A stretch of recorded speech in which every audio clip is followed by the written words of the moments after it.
लौंडा क्या नाम है जो आया था? लौंडा का नाम है जयराम महतो। जी हाँ, यही वो लौंडा है जिसने झारखंड में विरोधियों को लौंडा नाच करने पर मजबूर कर दिया है। झारखंड में आज जयराम महतो का नाम बच्चे बच्चे के जबान पर है। पिछले चुनाव में जयराम महतो की जेएलकेएम ने बीजेपी और आजसू को जबरदस्त नुकसान पहुंचाया था।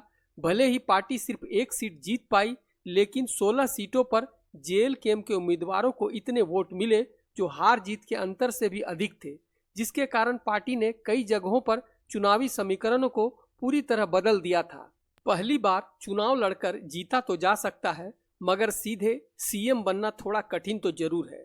वो भी तब जब पार्टी बिल्कुल नई नवेली हो, अनुभव की कमी हो, राजनीति के दांव पेच से अनभिज्ञ हो। झारखंड में कहावत है, कोल्हान यानी पश्चिमी सिंहभूम, पूर्वी सिंहभूम और सरायकेला खरसावां ये वो इलाका है जहां के बारे में कहा जाता है जिसका कोल्हान उसी का झारखंड।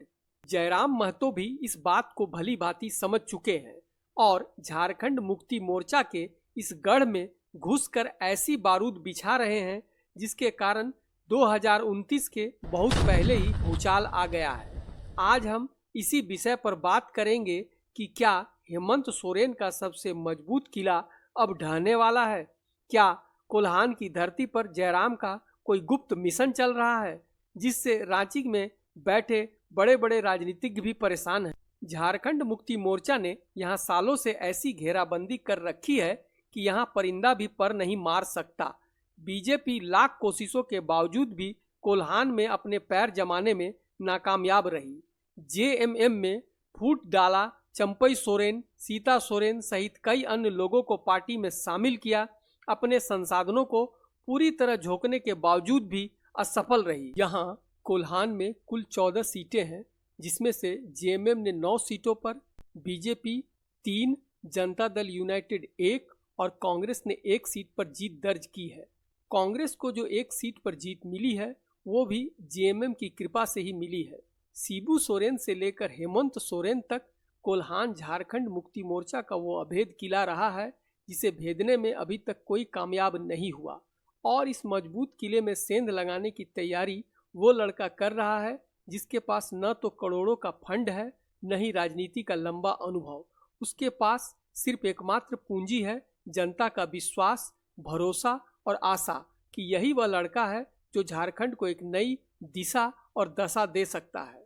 जयराम महतो, जी हाँ, जयराम महतो वो सिर्फ अपनी रैलियों में भाषण नहीं दे रहे हैं, वो कुछ ऐसा कर रहे हैं जो झारखंड की पूरी राजनीति को ही पलट कर रख देगा।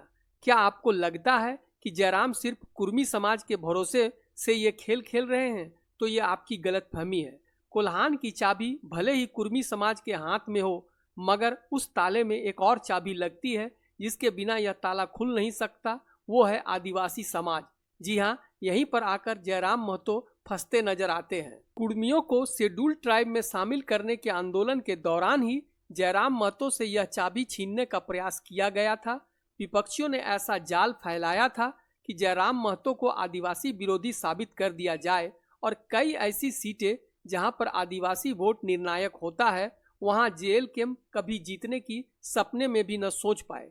इसका तात्कालिक असर तो हुआ, मगर समय बीतने के साथ आदिवासी समाज की समझ में ये बात आ गया कि अपने समाज का समर्थन करना किसी दूसरे समाज का विरोध नहीं होता। चाईबासा की रैली में जो ऐतिहासिक भीड़ बिना किसी गाड़ी भाड़े और बिना मुर्गा दारू के पहुंची, उसे देखकर राजनीतिक पंडित भी चकित हैं। पहली बार वोट देने वाला युवा जयराम महतो का दीवाना है। हाथ में मोबाइल लिए नौजवानों की जो भीड़ उमड़ी, जिसमें आदिवासी समुदाय के युवकों की बहुतायत थी, जो बदल रहे परिदृश्य का गवाह है। राजनीतिक धुरंधर कहते हैं कि रैली में जुटी भीड़ जरूरी नहीं कि वोट में बदल जाए, मगर जयराम महतो ने अपना जो प्लान एक्टिव किया है उससे तो लगता है इस बार इन राजनीतिक पंडितों की बात झूठी साबित हो जाएगी। जो सूचना मिल रही है उसके अनुसार कोल्हान क्षेत्र में जयराम महतो न सिर्फ कुर्मी कार्ड खेल रहे हैं, बल्कि वहां के स्थानीय आदिवासी युवकों का एक ऐसा राजनीतिक मोर्चा संगठित कर दिया है जो जेएमएम की राजनीति को समझ चुका है और बदलाव का आकांक्षी है। हेमंत सोरेन के गढ़ में घुसकर जयराम महतो उन्हीं मुद्दों को उठा रहे हैं जो अब तक जेएमएम की जागीर समझी जाती थी, जैसे विस्थापन, जल जंगल जमीन, पेशा कानून, स्थानीय नियोजन नीति और वनाधिकार। जयराम इन मुद्दों को एक नए और उग्र अंदाज में पेश कर रहे हैं। जयराम महतो जेएमएम को उसी के जाल में उलझा रहे हैं। उनका सीधा सवाल है कि जब बरसों से आपका यहाँ राज है तो फिर कोल्हान के युवा क्यों पलायन कर रहे हैं? क्यों यहाँ की खदानें बाहरी कंपनियां चला रही है और क्यों यहाँ का मूल निवासी युवा बेरोजगार है? ये ऐसा सवाल है जो युवाओं को तीर की तरह चुभ रहा है।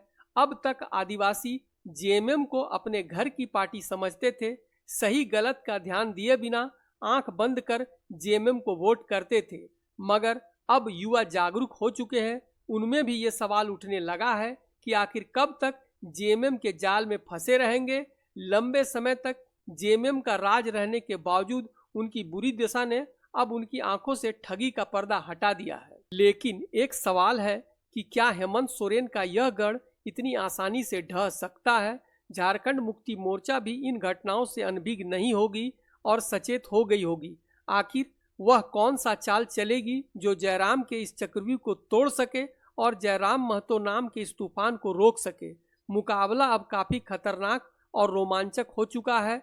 अब मुकाबला झारखंड मुक्ति मोर्चा वर्सेज भारतीय जनता पार्टी के बजाय त्रिकोणीय हो चुका है, जिसमें जयराम महतो एक तगड़े प्रतिद्वंदी बनकर उभर रहे हैं।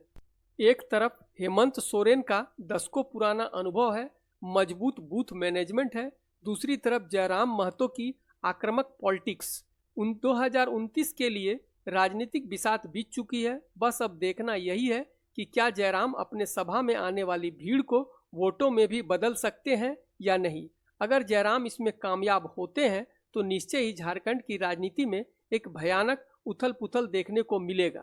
अपनी राय भी कमेंट में दे ही दीजिए कि क्या जयराम का विजय रथ आगे बढ़ेगा या हेमंत कोल्हान में अपनी पकड़ बनाए रखने में कामयाब होंगे। चैनल पर पहली बार आए हैं तो लाइक और सब्सक्राइब जरूर कर लीजिएगा, ताकि झारखंड की राजनीति की वो बातें जो मेन स्ट्रीम मीडिया में नहीं दिखती, उन खबरों से भी आप अवगत रहे। धन्यवाद।